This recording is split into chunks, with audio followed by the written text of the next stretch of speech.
Se aproxegue cá de mim que, ao pé da fogueira, te conto meu conto.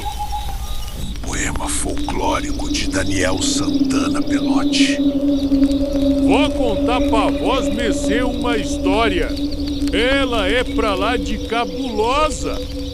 Fala de um menino danado de ruim. Tem pele preta feito piche, ou será vermelho dos curumim. A verdade é que não me a lembro.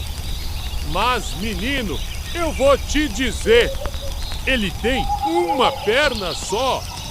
Mamemu assim faz uma bagunça de dar dó. Bichinho zorra tudo santa noite, santo dia.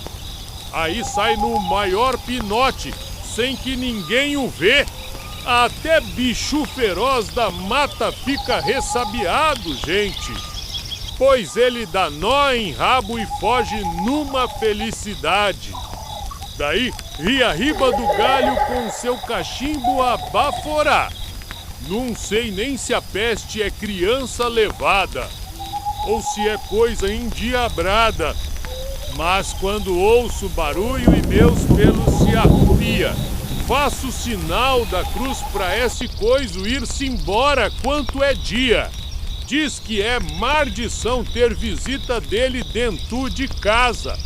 É por isso que sempre deixo o fumo fora de meu quintal, pra que ele pegue seu presente e fique pela mata mesmo.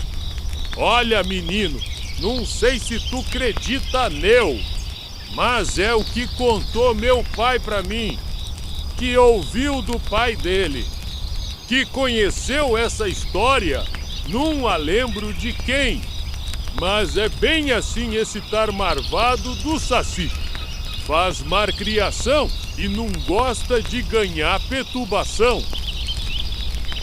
Mas vô, senhor já viu ele?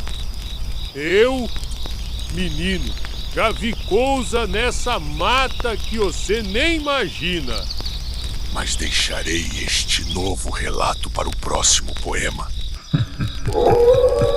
Se curtirem e comentarem abaixo, é claro.